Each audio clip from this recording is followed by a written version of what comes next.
నా హృదయపూర్వకమైన వందనాలు. ఈరోజు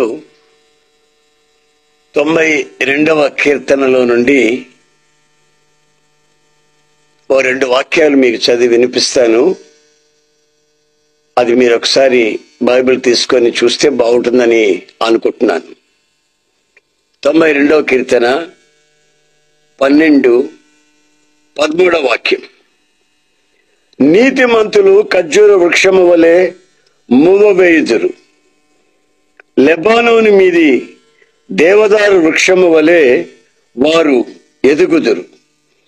యెహోవా మందిరములో నాటబడిన వారై వారు మన దేవుని ఆవరణములో వర్ధిల్లెదరు.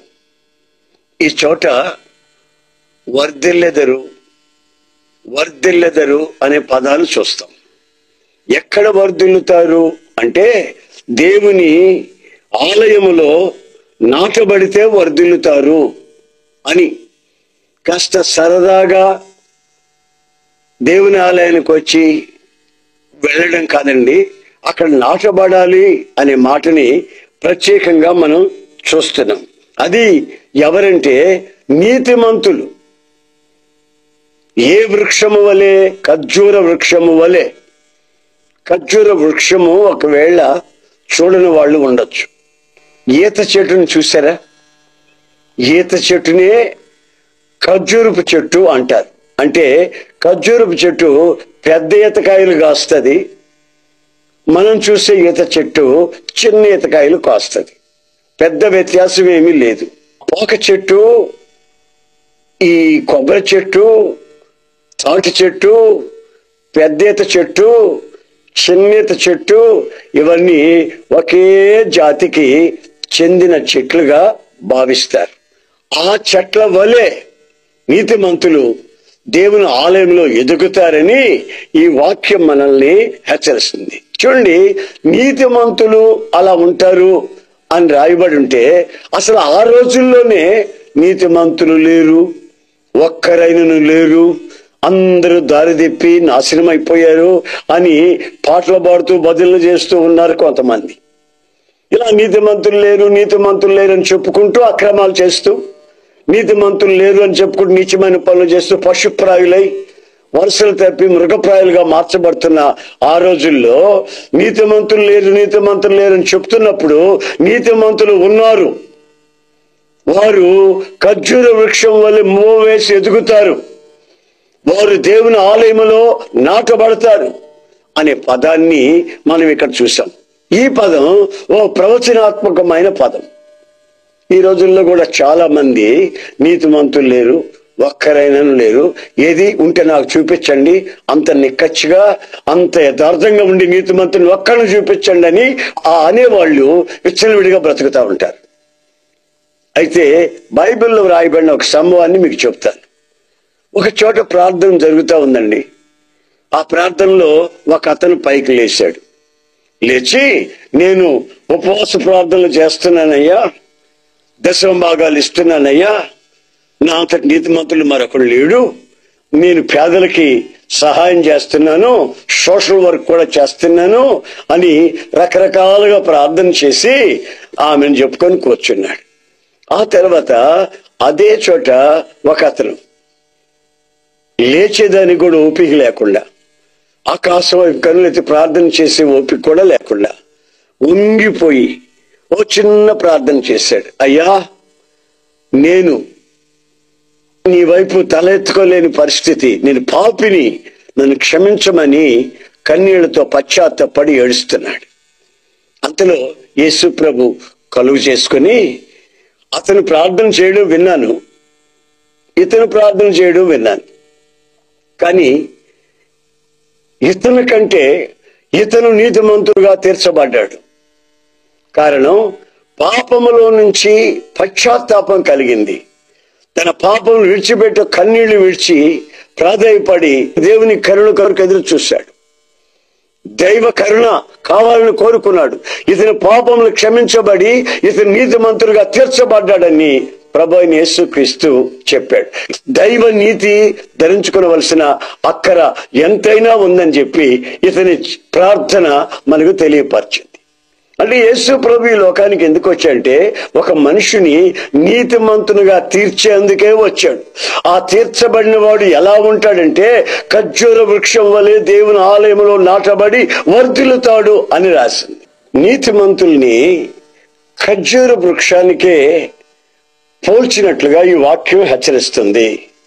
ఎందుకని మిగతా అన్ని చెట్లుంటే ఆ చెట్టుకే ఎందుకు పోల్చారు అన్నప్పుడు ఈ చెట్టుని గురించి కొన్ని విషయాలు మనం తెలుసుకోవాల్సిన అక్కర ఉంది.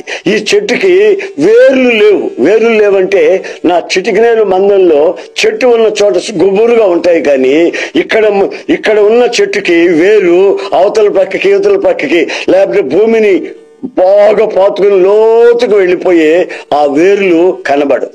ఆ పక్కన రెండు వేళ్లని అలా నరికేసి లాగేస్తే ఆ చెట్టు పడిపోద్ది. అంటే ఆ చెట్టు ఏమంటుందంటే నేను ఈ భూమి మీద తాత్కాలికంగా బ్రతుకుతున్నాను. అదే చింత చెట్టు అయితే భూమిని లోతుకు వెళ్ళి లోతుగా ఉన్న సారాన్ని పీల్చుకొని బలిసిపోయి ఇష్టం వచ్చినట్టుగా పెరుగుతూ ఉంటుంది.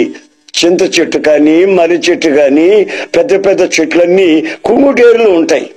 అందుకని క్రింద ఒక పెద్ద ఏరు ఉంటది, మానులాగా దాన్ని నరికితే గాని పడదు.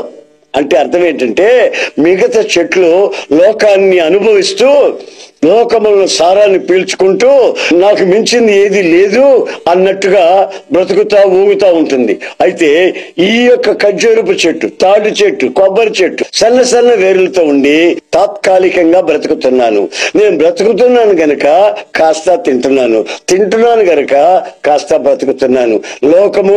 లోకములో ఉన్నవి శాశ్వతమైనవి కావు అనే ఒక జ్ఞానం కలిగి ఆ వేళ్ళు లోతుకు పోకుండా పైనే ఉంటున్నాయి.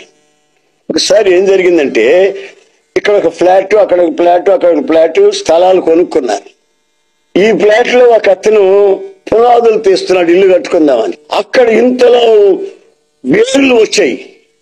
వాళ్ళ అబ్బాయి అంటాడు, నాన్నగారు మన ఫ్లాట్ లో చెట్లే లేవే, మరి ఇంతలో వేరు ఇక్కడ ఎక్కడుంది అని నీకు తెలియలేదా? పక్కింట్లో ఉన్న చెట్టు వేరు ఇక్కడికి వచ్చింది, పక్కింట్లో ఉన్న చెట్టు ఇక్కడికి వచ్చిందంట, నీకు తెలియదు లేదా అంటాడు.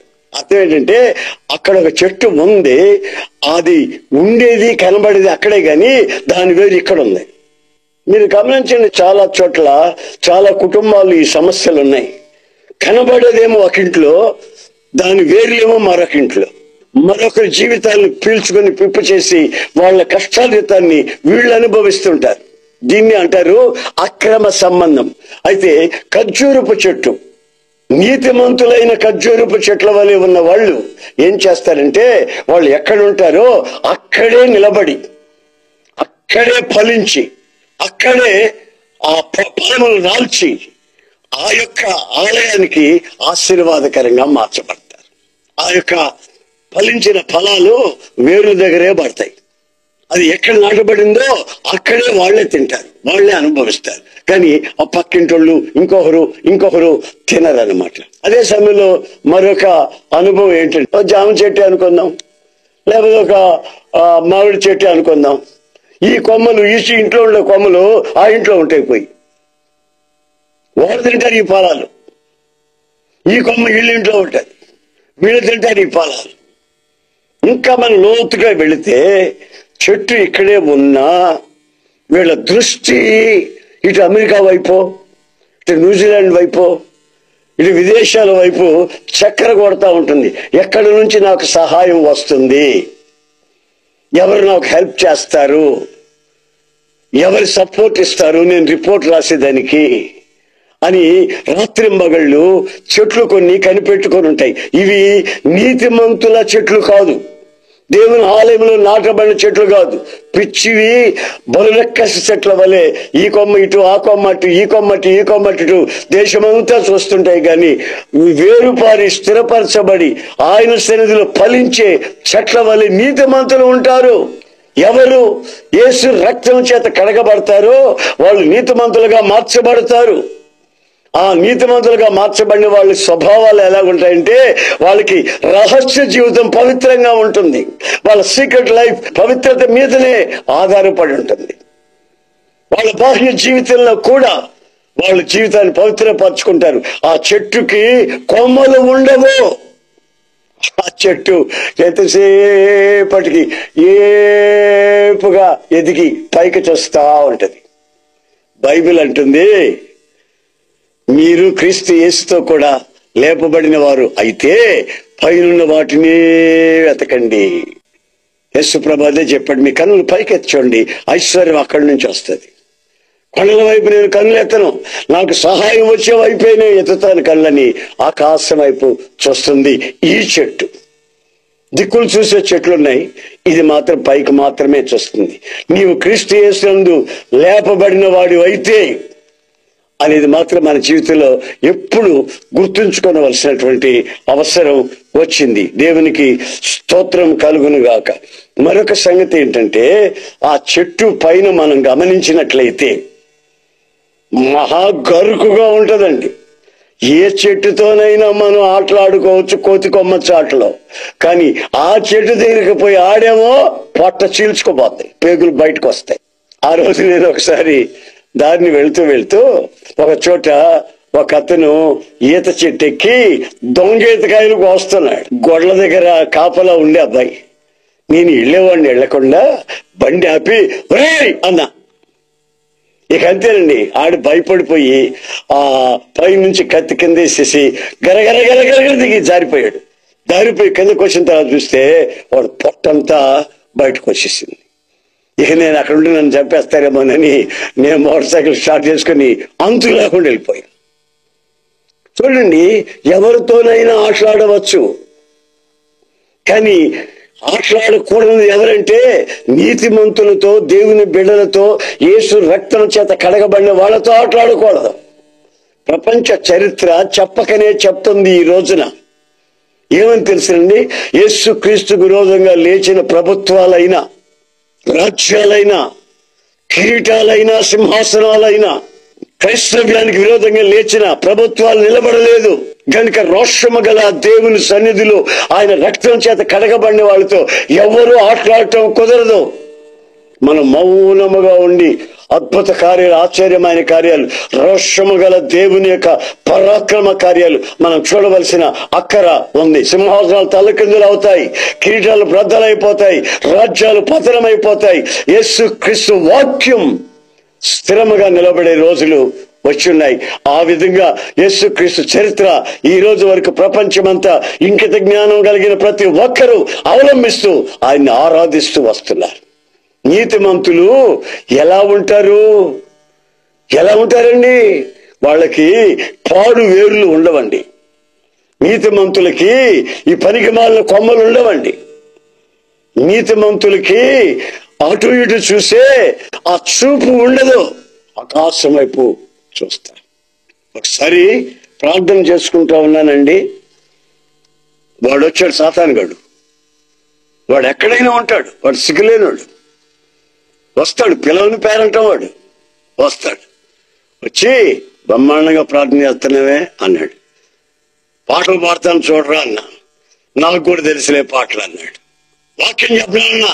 వాక్యం నాకు కూడా తెలుసులే అన్నాడు. నీకేం తెలియదు అన్నా. అదే నువ్వు మోకరించి ప్రార్థన చేస్తున్నావే అదొక్కటి తెలియదు అన్నాడు. నేను ప్రార్థన చేస్తాను అన్నా. వాడు కంగారు పడి వెళ్ళిపోయాడు. సాతానుగాడికి ప్రార్థన చేస్తే చాలు, వాడు ఆ ప్రాంతంలో ఉండడు. ప్రార్థన చేసే వాళ్ళ సమీపానికి రాడు. ప్రార్థన చేసే వాళ్ళని వాడు ఏమీ చేయలేడని సంగతి వాస్తవం. ఎంత అద్భుత కార్యాలు, మహత్కార్యాలు మనం చేసినా మన జీవితంలో వాడిని దగ్గరకు రానికుండా చేసుకోవాలంటే ముందు ప్రార్థనా జీవితం చాలా ప్రాముఖ్యమనే సంగతి బైబిల్ చెప్తున్నటువంటి సంగతి. మన దగ్గరికి సమీపించాలంటే వాడి వల్ల కాదు. ఎందుకంటే మన జీవితం ఎలా ఉంటుంది, వాడికి దడబుట్టించేలాగా ఉంటుంది. ప్రార్థన వాడికి దడబుట్టిస్తుంది. అదే సమయంలో మీరు గమనించండి, ఆ చెట్టుని ఇట్లా పగలు తీస్తే లోపల మెత్తగా ఉంటుందండి, మృదువుగా ఉంటుంది. అన్ని చెట్లకి పైన మెత్తగా ఉంటుంది, లోపల చావదేలు ఉంటుంది, గట్టిగా రాయిలా ఇనుములాగా ఉంటుంది. అన్ని చెట్లకున్న వ్యత్యాసం, ఈ చెట్టుకున్న ప్రత్యేకత ఏంటంటే లోపల మృదువుగా ఉంటుంది. అంటే మనం ఆత్మ ఫలములు ధరించుకున్న వాళ్ళమై హృదయంలో ఉండాలి. సాతాను గాడికి దడ పుట్టించాలి. మన అంతరంగమందు మృదువైన స్వభావం, కనికరం, దయ, ప్రేమ, కటాక్షం, జాలి ఇవన్నీ మనం ధరించుకొని మూర్ఖత్వానికి వేరుగా మనం జీవించాం. గనుక నా ప్రియమైన సహోదరులారా, మన వ్యక్తిగత జీవితంలో మనకు పాడు వేరులు వచ్చినాయా? మనం చూడవలసిన వైపు చూడకుండా దిక్కులు చూస్తూ మన జీవితాన్ని శాపంగా మార్చుకున్నామా? సాతాను భయపడేటట్లుగా మన ప్రార్థనా జీవితం ఉంటుందా? అయితే లోపల మాత్రం హృదయం కఠిన పడకూడదు. అందుకే మిగతా చెట్లకి నీతిమంతుల్ని పోల్చకుండా లోపల మృదువైన స్వభావం. వాక్యం విన్నప్పుడు వెంటనే వాక్యానికి లోబట్టం. ఇంతకుముందు ఒకవేళ నీకు అర్థం కాకపోవచ్చు, ఇప్పుడు నీకు విషయం అర్థమై ఉంటే ఆ వాక్యానికి వెంటనే. ఎవరో ఇద్దరు నా దగ్గరకు వచ్చారండి, మంచోళ్లే, పెద్దోళ్లే. అనా ఈయన చాలా మంచోడు, యథార్థవంతుడు, నీతిమంతుడు అని ఆయన గురించి మరొక ఆయన నాకు తెలిసిందని చెప్తున్నాడు. సరే, ఎక్కడ ఉంటాడు ఏమిటన్నా? ఒకసారి విశాఖపట్నం ఉంటాడన్నా, ఇంకోసారి హైదరాబాద్ లో ఉంటాడు. అంటే ఈయన అసలు ఎక్కడుండేదంటే అదే చెప్పలేకపోతున్నామన్నా. చిన్న ఇల్లేమో హైదరాబాద్ లో ఉంది, పెద్ద ఇల్లేమో విశాఖపట్నంలో ఉంది. అలా ఇతను వ్యక్తిగతంగా చాలా మంచోడన్నా. చిన్న ఇల్లు ఇక్కడుందంటున్నావు, పెద్ద ఇల్లు అక్కడ ఉందంటున్నావు. ఎప్పుడు పోయి ఇన్ని కలవచ్చు అంటే ఎప్పుడు తాగి ఉంటాడన్నా. అదొక్కటేనన్నా. ఈనాడు వ్యక్తిగతంగా చాలా మంచోడన్నా. ఈ వ్యక్తిగతంగా మంచితనం ఏంటి తాగుబోతోడికి? వ్యక్తిగతంగా మంచితనం ఏంటి పేకాటగాడికి? వ్యక్తిగతంగా మంచితనం ఏంటి నాకు అర్థం కాదు. ఒక రోజు ఇక్కడ ఉంటాడంట, ఒక రోజు అక్కడ ఉంటాడంట, ఎప్పుడు తాగే ఉంటాడంట. మరి అదేంటో నాకు అర్థం కాదు. వ్యక్తిగతంగా చాలా మంచోడలో నీకు అతనిది ఏదైనా ప్రయోజనం ఉంటే మీ ఇంట్లో తీసుకెళ్లి పొగుడుకో, ఇక్కడ కాదు. యేసుక్రీస్తు సన్నిధిలో కాదు. యేసుక్రీస్తు ఎవరు? యేసుక్రీస్తు పరిశుద్ధుడు, యేసుక్రీస్తు సుచరిత్ర గల దేవుడు, కామ క్రోధ మద మత్సరాలు లేనివాడు. స్వప్రయోజనాల కొరకు పనికి మాలినతనాన్ని పొగుడుతూ ఆరాధిస్తూ కూర్చోవద్దు. ఆరాధనకు యోగ్యుడు యేసుక్రీస్తు ఒక్కడే. ఆయన రక్తము చేత కడగబడిన ప్రతి వ్యక్తి యొక్క ప్రవర్తన నీతి నిజాయితీతో నింపబడి ఉంటుంది. అతను చూసిన వెంటనే అతని ప్రవర్తనలో, మాటలో, క్రియలలో క్రీస్తుని ప్రతిబింబిస్తాడు, ప్రత్యక్షపరుస్తాడు. అంతటి గణనీయుని సన్నిధిలో తీసుకొచ్చి ఇతరుని తీసుకొచ్చి ఇలా మాట్లాడుతున్నావేంటి? ఏం కావాలండి మీకు? అయ్యా ప్రార్థన చేయ. ఎందుకు ప్రార్థన చేయాలి? ఆ మొదటి భార్య చచ్చినట్టు మొదటి భార్య చావాలంటండి, రెండో భార్యతో ఎగరాలంటండి. ఈ రహస్యమైన వేర్లు దేవుని బిడ్డలైన ప్రజలకి ఉండకూడదు. అందుకే ఈ కొబ్బరి చెట్టుకి, పోక చెట్టుకి, తాటి చెట్టుకి, ఈత చెట్టుకి, ఖర్జూరపు చెట్టుకి నీతిమంతుని పోల్చి దేవుని వాక్యం హెచ్చరిస్తున్న సంగతి మీరు ఇప్పుడు విన్నారు.